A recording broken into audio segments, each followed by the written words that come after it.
Good afternoon, ladies and gentlemen. I'd like to start by thanking and welcoming the Leader of the Opposition, the Honourable Pierre Poilievre, for being here today, as well as the candidates Bass Slimers, Tony Baldinelli, Dean Allison, and Fred Davies. My name is Shaun Padulo, and I'm the CEO of Ontario Shipyards. I'm proud to showcase Ontario Shipyards today, and I'd like to start by thanking all of the employees that you see behind me here. It's because of your hard work that we get to invite such illustrious guests, and they come. The Port Weller Dry Docks once had over 2,000 employees. It was the epicenter of shipbuilding in Canada, and in Ontario, there was over 250 ships built during World War II. Today, our country needs ships, and we can build them here.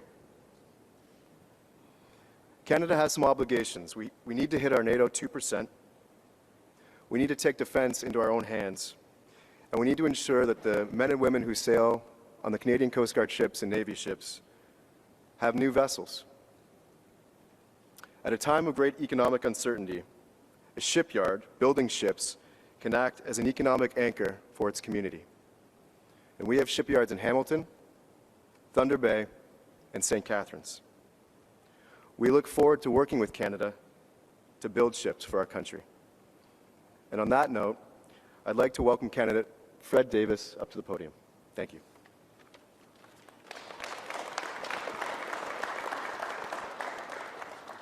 Good morning, everyone. My name is Fred Davies. I'm the common sense Conservative candidate for the new riding of Niagara South.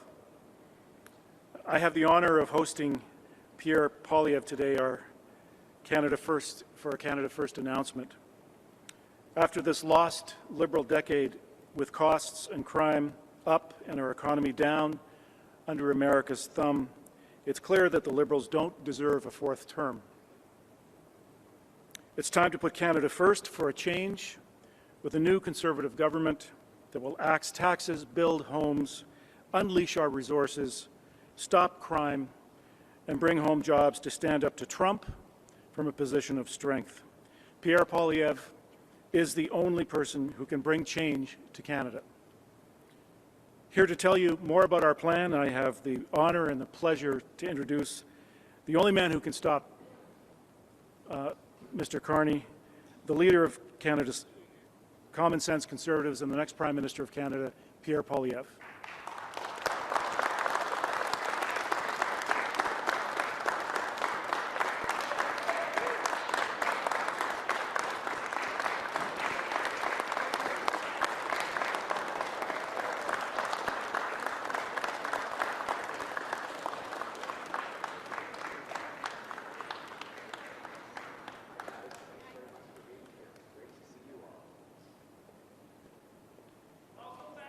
Great to be back. Thank you very much, guys. What a crew. What an incredible team. Merci, Fred. Merci d'être là, tout le monde. Thank you very much, everyone. Most of all, thank you to the great workers at the Ontario Shipyards. Shaun, thank you for welcoming me back. Where is Shaun? Is he hiding? There is Shaun. Good to see you. This is my third time here? I think it is. Third time. And we're going to be doing a lot more building here in the future. Can't wait to stimulate even more shipbuilding and maintenance, and there's no better shipyard anywhere in the world than this one. Thank you to your family for all you've built, Shaun, and thank you to our incredible team of Conservative candidates who are here to deliver change. We've got Bass Slimers, we've got Tony Baldinelli, Dean Allison, and of course Fred Davies, whom you've met, and they're here because they want to bring change to Canada, to bring back Canada's promise, so that hard work gets a great life in a beautiful, affordable house on a safe street, protected by brave troops under our proud flag. They're here because the choice in this election, of course, is that after the lost Liberal decade of rising costs and crime and a falling economy under America's thumb, we can't afford a fourth Liberal term. We need a change in government, so Conservatives can axe taxes, build homes, liberate our resources, and build our economy strong enough to stand up to the Americans for a change. That is the choice in this election. And no better place to symbolize that choice than right here in Welland at Ontario Shipyards. For 35 years, this 100% Canadian-owned company has led the way on shipbuilding and repair, creating thousands of jobs and strengthening our maritime borders. The ships they build and repair allow products to get to market, and it's great to be joined by so many of the workers who do that incredible, skillful work. There's a lot of brain power in this room today. Here we are today near the Welland Canal. This great Canadian project united our country. The first two phases were built before Confederation even happened, as the British colonies took their first tentative steps to join economies together. The third phase of the canal was done under then Prime Minister Sir John A. Macdonald, and its fourth phase was begun by Conservative Prime Minister Robert Borden. Now, the reason I bring that up is I ask myself, could we actually build the Welland Canal today? I wonder. Here we are a century and a half later. We have much more technology, bigger, more powerful machines. We don't rely on the muscular power of animals to move heavy rocks and aggregates. We have these incredible machines.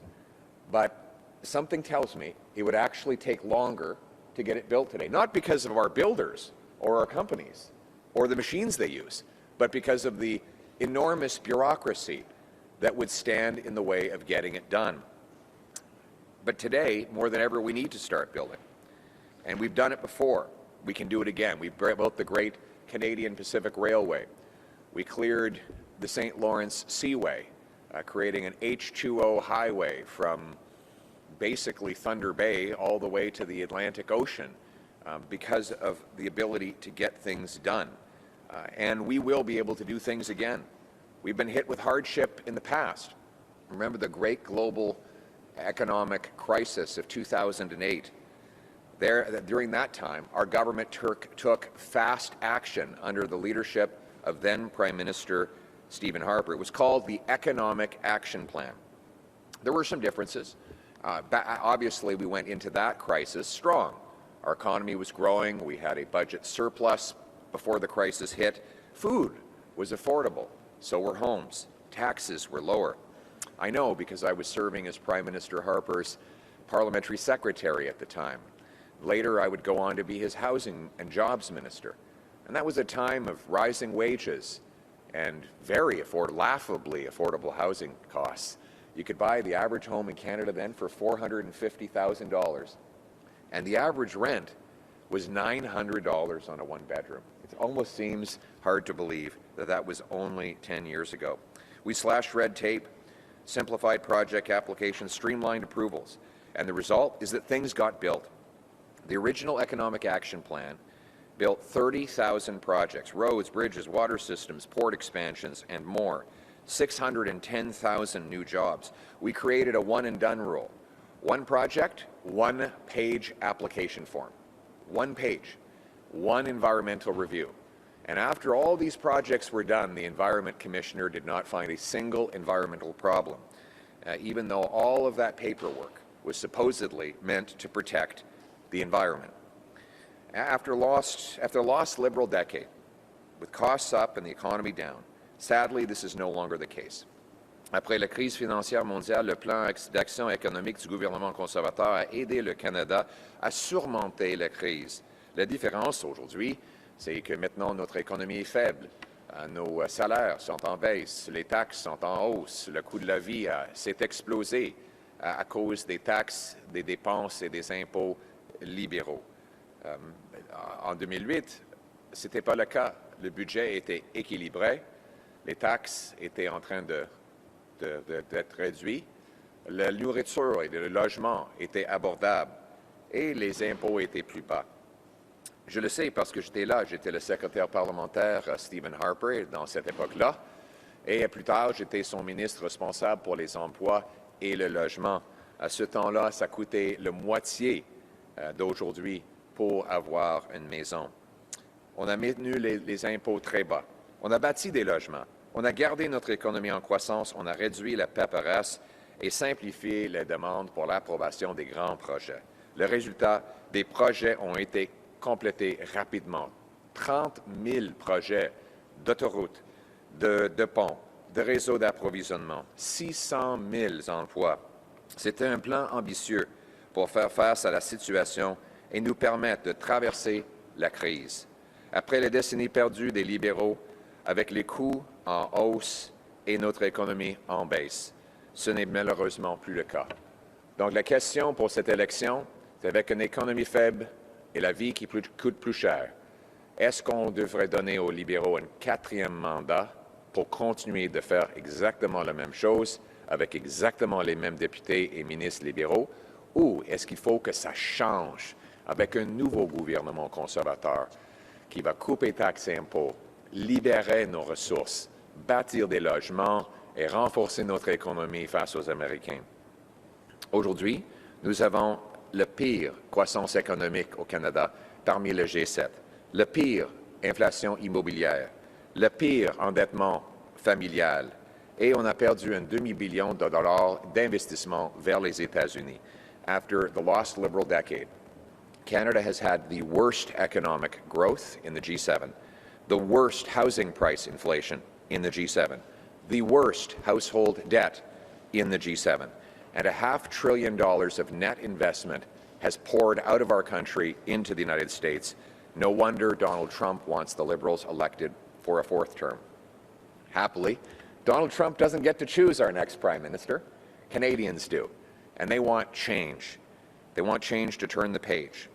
But unfortunately, Mr. Carney wants to stay on Justin Trudeau's page.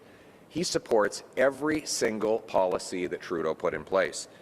He supported Trudeau in killing 16 major energy projects worth $176 billion.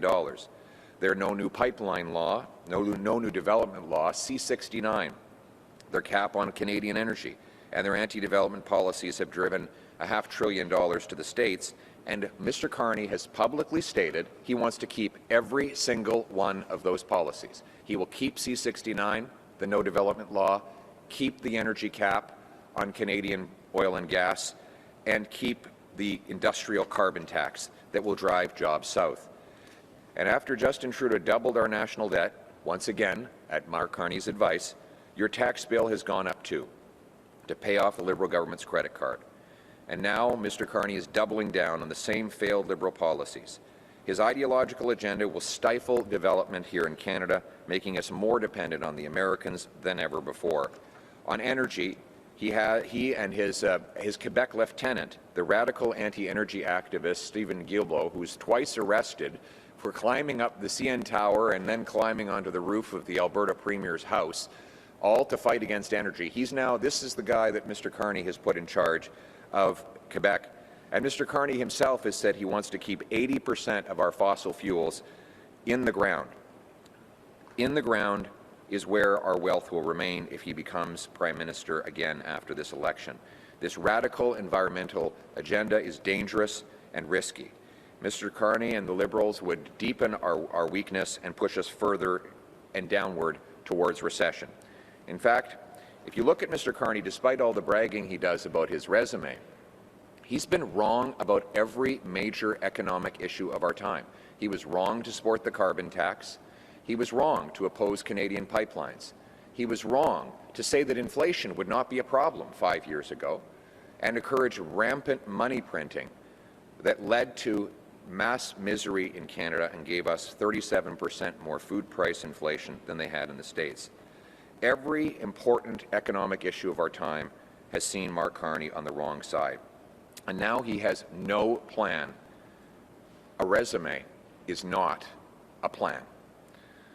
He hopes you don't notice that. In fact, Mark Carney's entire election strategy is to make you forget his record and the Liberal record of rising costs and crime and focus instead on his promise that he can handle Donald Trump. That's an actual quote from him. But so far, there's no evidence of that whatsoever. Look at the reality. While the rest of the world is getting pauses on Trump's tariffs, there are more tariffs on Canada today than when Mark Carney became Prime Minister. Now, I'm not blaming Mr. Carney for that. He has no control over President Trump. But that's why he should stop promising that he does, because he can't. But what we need to do is focus on what we can control, and that means reversing the disastrous Liberal economic policies that he advised and Trudeau implemented with the help of all the Liberal ministers that are running for re-election for a fourth time. It's the same Liberal MPs, same Liberal ministers, same Liberal advisors with the same Liberal results. We need a change in government with a new Conservative leadership that has a Canada First economic action plan. It will be modeled in a lot of ways off the incredible success that Stephen Harper had in the 08-09 crisis. And that's why I'm rolling out that plan today. First, this plan includes tax relief. We will cut taxes on work, investment, home building, and energy to unleash production and paychecks here in Canada. We'll cut income taxes by 15% for the average worker to save a working couple almost $2,000. With more money in their pockets, Canadians will be able to spend at local businesses, boosting employment in restaurants, corner stores, and hotels. Furthermore, we will axe the federal sales tax on new homes to save you up to $65,000. And yesterday I announced that we will work with municipalities to bring down local building taxes another $50,000 a home. The goal is to cut building taxes by $100,000 per home so that these great workers behind me today can afford a place to live. That will stimulate construction, meaning more trades jobs, and demand for Canada's lumber, which is being tariffed by Donald Trump. If we can build more homes here in Canada, we don't have to send our lumber to the Americans. We can create the logging jobs on our own turf. And to protect our auto workers, we'll axe the federal sales tax on Canadian-made automobiles to create more demand for our homemade cars and allow Canadians a more affordable set of wheels to get around. Conservatives will train 350,000 new apprentices over the next 5 years with an expanded union training and innovation program, and we'll restore the $4,000 apprenticeship grant that the Liberals cut. That means more good union jobs for our young people and more homes being built by our skilled tradespersons. The people that build the homes will be able to buy them as well. We'll also set up a Keeping Canadians Working Fund to provide emergency loans to manufacturers and others hit by the Trump tariffs, because we want to keep people in their jobs, earning paychecks, contributing to Canada. C'est pourquoi j'annonce aujourd'hui un nouveau plan d'action économique du Canada pour mettre le Canada d'abord, pour ramener la prospérité et rendre la vie à nouveau abordable, nous rendre indépendants des Américains. J'ai déjà annoncé que les travailleurs vont conserver une plus grande partie de leur salaire à la baisse d'impôts de gros bon sens de 15%. Ça va économiser jusqu'à 2 000 $ pour une couple moyenne qui travaille au Canada. Même chose pour les aînés. Deux aînés avec des pensions d'à peu près 50 000 vont économiser 2 000 $. Grâce à l'argent supplémentaire, les Canadiens vont pouvoir dépenser dans les restaurants, créant en plus des emplois. On va aussi enlever le TPS sur les nouvelles maisons et inciter des municipalités de couper leurs frais de construction aux autres 50 000 pour, ensemble, économiser 100 000 $ pour une maison au Canada.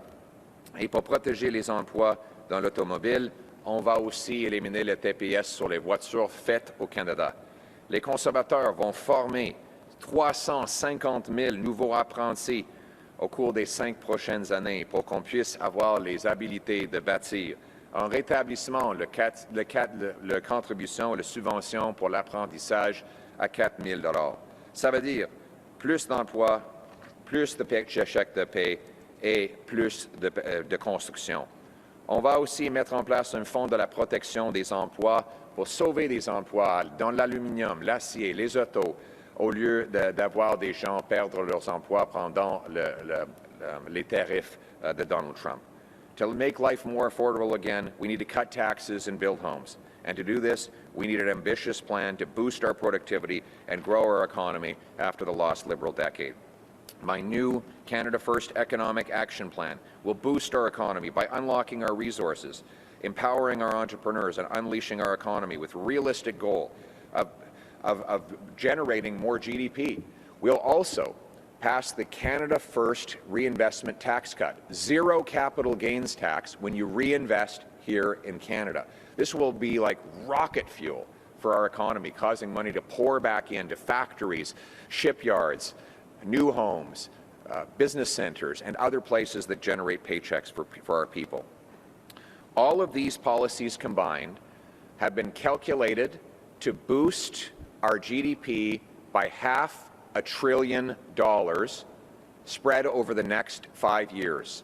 This calculation has been done by Philip Cross, the former Statistics Canada Chief Economic Analyst, and Dr. Tim Sargent, the former Senior ADM at Finance Canada, who now is practicing as a PhD economist. These two revered economists have calculated that these policies that I've announced of cutting taxes on investment, work, home building, and energy, plus repealing the anti-resource liberal laws, will unlock $500 billion in additional GDP spread over the next 5 years. This is money that will go into the pockets of our workers. This will build our economy back and fortify it against the Americans. It will also generate new tax revenue to fund schools, hospitals, and most of all, our military, to make us more independent. We will do this by unlocking our resources. We'll create a national energy corridor for pipelines, transmission lines, rail lines, and other critical infrastructure. We will pre-approve projects through shovel-ready zones. We will unleash more production with a one-stop shop that safely and quickly approves resource projects with one-page application form, one environmental review, and a maximum of 1 year wait time to get things approved, with the goal being 6 months. This means roads, mines, LNG terminals, hydro projects, and nuclear power stations. We'll back LNG2, the major project in northwestern British Columbia, by allowing it to go ahead. This is tens of billions of dollars of new investment to ship Canadian gas over to Asia, displacing dirty coal. We'll back the Port of Churchill, shipping our wonderful petroleum projects, and we'll speed up the approval of Canada's incredible opportunity in the Ring of Fire, granting permits in only 6 months. We'll cut red tape by 25% and add a 2-for-1 rule that every new regulation must be met with the removal of 2 existing ones.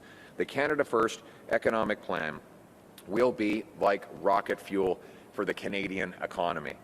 After a century after we built the Welland Canal, and more than a decade after the great global financial crisis that Stephen Harper weathered so well with the incredible help of the late Jim Flaherty, to whom we owe so much credit. We can do this again.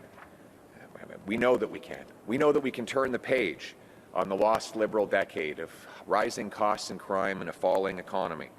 We know that they don't deserve and we can't afford a 4th term. What we need is a change that puts our country first, un changement qui permet à notre économie d'ajouter un autre demi-billion de dollars de PIB additionnel, selon les économistes qui ont calculé les bénéfices des politiques que je viens d'annoncer. Comme ça, on va renforcer notre économie, on va être maître chez nous, on va pouvoir résister la récession économique des Américains et des autres pays et tenir tête à Donald Trump. That is how we're going to take back control of our economic destiny. And it is how we're going to supercharge Canada's economy. But let's not forget, the reason we want to supercharge our economy is not just so that economists sitting in lecture halls or accountants sitting in front of their spreadsheets can delight at impressive numbers. It's so that people's lives are better off. So that once again, these workers here get a nice house with a yard where kids can play, where they can have a nice dog, where the streets are safe, where the mortgage is paid off, where they're not stressed at night. They go to bed with their head hitting the pillow, feeling a sense of peace and calm, that they're on solid financial footing. That was the Canadian promise. C'était ça la promesse du Canada, que chacun qui travaille fort devrait avoir une belle vie et une belle maison abordable dans un quartier sécuritaire. C'est ça le but du plan d'action économique Canada d'abord. That is the purpose of the Canada First Economic Action Plan. That is the reason why we're marching forward with these great workers, is to bring back the promise of Canada, so that hard work gets them and all a great life in a beautiful house that they can afford, on a safe street, protected by brave troops under our proud flag. Canada first, for a change. Let's bring it home. Thank you.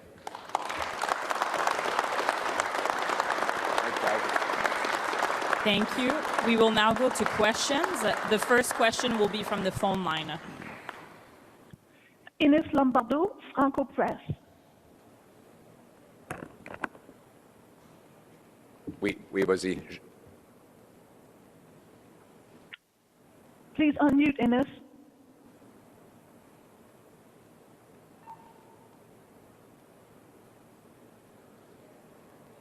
Next question. Matt Latour, My Broadcasting Corporation. You visited this region a number of times before the campaign, and now you're here during the election. Why is this such an important region to you? Well, first of all, it's a great industrial heartland. People here, I find, have been working very hard. When I talk to our MPs and candidates in this region, they've been telling me that they go to the doorsteps and they have people literally crying on their shoulders.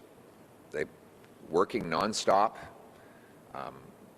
They're saving, they're scrimping, they're cutting back on their household expenses, and they still can't make it. Their kids are living in the home until their 30s. Crime is increasingly overtaking the streets. They're worried about drug addictions, and they want some hope. And that's why I'm here, to provide people with some hope and change. You know, after the lost Liberal decade of rising cost and crime and a falling economy under America's thumb, we can't afford a fourth Liberal term. We need a new Conservative government that will axe taxes, green light home building and resource projects, bring our jobs home so we can stand up to the Americans with strength for a change. So my message to the people across this region is have hope, because change is on the way. Thank you very much. To the next question. I'm Bill Sawchuk from the St. Catharines Standard. A question about the local candidate here in St. Catharines and his work with the anti-abortion folks in Florida. It was he called it the most important experience in his pro-life journey. And the Genocide Awareness Project graphically compared the victims of abortion to victims of other atrocities, such as Jews in the Holocaust. Part of the platform, or part of the party policy, is to allow a free vote in the Commons when there's enough interest in it. Is that something you're willing to promise him? I can guarantee you there will be no laws restricting abortion passed when I'm Prime Minister. For 20 years, the policy of the Conservative Party has been that there will be no restrictions brought in on a woman's right to choose. It's been in our policy since it was adopted by our party members in the year 2004. So this is a 21-year policy adopted by our members and upheld at all of our subsequent conventions. So there will be no laws or other restrictions imposed on a woman's right to decide to do with her body as she wishes, and that is something that I am guaranteeing to you and to all Canadians. En français, s'il vous plaît. Oui, je peux vous garantir que mon gouvernement va jamais permettre un changement dans la loi. Il ne va pas y avoir des restreintes sur le droit des femmes à l'avortement. C'est leur choix. C'est elles qui vont continuer de décider. C'est la politique qui est dans le livre des conservateurs depuis 21 ans. Nos membres l'ont adopté au Congrès en 2004. C'est toujours en place. Ça va être aussi dans mon plateforme électorale. C'est une garantie absolue. Il ne va pas y avoir une loi adoptée pour restreindre le droit des femmes à prendre leur propre choix. Thank you. We'll go to the next question. I should just add that that will also be that policy which has been in place in our party policy book for 21 years will also be reiterated explicitly in my election platform. Thank you. Hi there, Marina von Stackelberg with CBC News. Stephen Harper's former director of communications says, quote, blowing a 25-point lead and being 10 points down is campaign malpractice at the highest level. Is it campaign malpractice? No, I answered that question 2 weeks ago. Liberals and lobbyists want me to stop talking about high food prices. Well, I'm not going to do that because single mothers shouldn't be going to bed hungry, worried about how they're going to feed their kids in the morning. They want me to stop talking about the doubling housing costs during the lost Liberal decade. I'm not going to stop talking about that. They want me to stop talking about the rampaging crime that's overtaking our streets and the overdose crisis Liberals caused that has taken the lives of 50,000 people. I will not stop talking about that either. After the lost Liberal decade of rising costs and crime and a falling economy under America's thumb, we can't afford a fourth Liberal term. We need a change with a new Conservative government that will axe taxes, build homes, unleash our resources, lock up criminals, and bring home a safe, affordable country for our people. Thank you. En français, s'il vous plaît. Comme j'ai déjà répondu à cette question il y a 2 semaines, les lobbyistes et les libéraux veulent que j'arrête de parler de l'hausse dans le coût de nourriture et de logement. Je ne vais pas arrêter de parler de ça. Ils veulent que j'arrête de parler de la criminalité et de notre économie faible. Je ne vais pas non plus arrêter de parler de ça. Je vais continuer de démontrer que nous avons de l'espoir pour les Canadiens, qui vont pouvoir acheter de nourriture et de logements abordables dans les communautés sécuritaires. Parce que, après les décennies perdues des libéraux, on ne peut pas les élire pour un 4e mandat. Il nous faut un changement avec un nouveau gouvernement conservateur qui va couper les taxes et les impôts, libérer nos ressources, bâtir des logements pour ramener des emplois ici et pouvoir répondre aux menaces économiques avec la force pour faire changement. Merci. Thank you. The next question will be from the phone line, and this will be the last question. Thank you.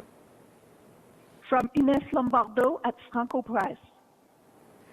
Bonjour, Monsieur Poilievre. Est-ce que vous pouvez m'entendre? Oui, je vous entends très bien. Merci beaucoup. Très bien. J'aimerais savoir pourquoi vous ne preniez que 4 questions des journalistes par jour. Est-ce que vous avez peur?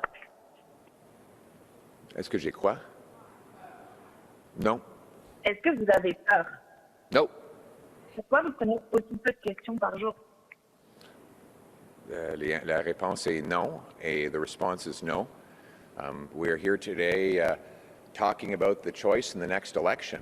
After the lost Liberal decade of, I'll respond in French first, and then, sorry, one of the other journalists was asking for English, so we'll do both. Après la décennie perdue des libéraux, où le crime et le coût de la vie augmentent et l'économie est en baisse sur la dépendance des Américains, on ne peut pas les offrir un 4e mandat. Il nous faut que ça change avec un nouveau gouvernement conservateur pour bâtir des logements, couper les taxes et les impôts, libérer nos ressources naturelles et renforcer notre économie pour faire changement. C'est ça le choix dans les élections qui s'en viennent. Et je sais que M. Carney veut faire oublier tout le monde les derniers 10 ans, les derniers 10 ans. Pourquoi? Parce que c'est un bilan horrible des libéraux. Il veut changer le sujet, il veut éviter lui-même des questions, et c'est lui qui ne veut pas répondre aux Canadiens. Moi, je suis ici, je réponds avec un message de l'espoir et un vrai changement pour renforcer la promesse du Canada où chacun qui travaille fort peut avoir une belle vie dans une belle maison abordable sur une rue sécuritaire sous notre drapeau fier. So in English, thank you very much for the question. As I said at the outset, the message is that after the lost Liberal decade of rising crime and costs and a falling economy under America's thumb, we can't afford a fourth Liberal term. We need a new government that will bring change and hope to the people. that they can again earn a great living and live in a nice house that they can afford on a safe street under our proud flag. Now, Liberals don't want us talking about those. They want us to, Mark Carney wants us to forget about the last 10 years and his role in bringing about the lost Liberal decade. He doesn't want to answer questions about why he stuffs his corporate cash in overseas tax havens, so he's in hiding from that as well. He doesn't want to answer questions about his connection to the regime in Beijing, from which he got a $250 million loan from his company only 6 months ago while he was economic advisor to Justin Trudeau, an incredible conflict of interest. He doesn't want to answer questions about the ongoing conflicts he has with tens of millions of dollars potentially invested in a company that has money in overseas tax havens, owes a debt to the Chinese Communist government, and has countless other conflicts that he will not reveal to Canadians. That's why he is not responding to questions. I'm here sharing a message of hope and change to put people back, give people back the Canadian promise. That's what we're here for. Let's put Canada first for a change. Thank you very much. Thank you. This concludes our press conference today.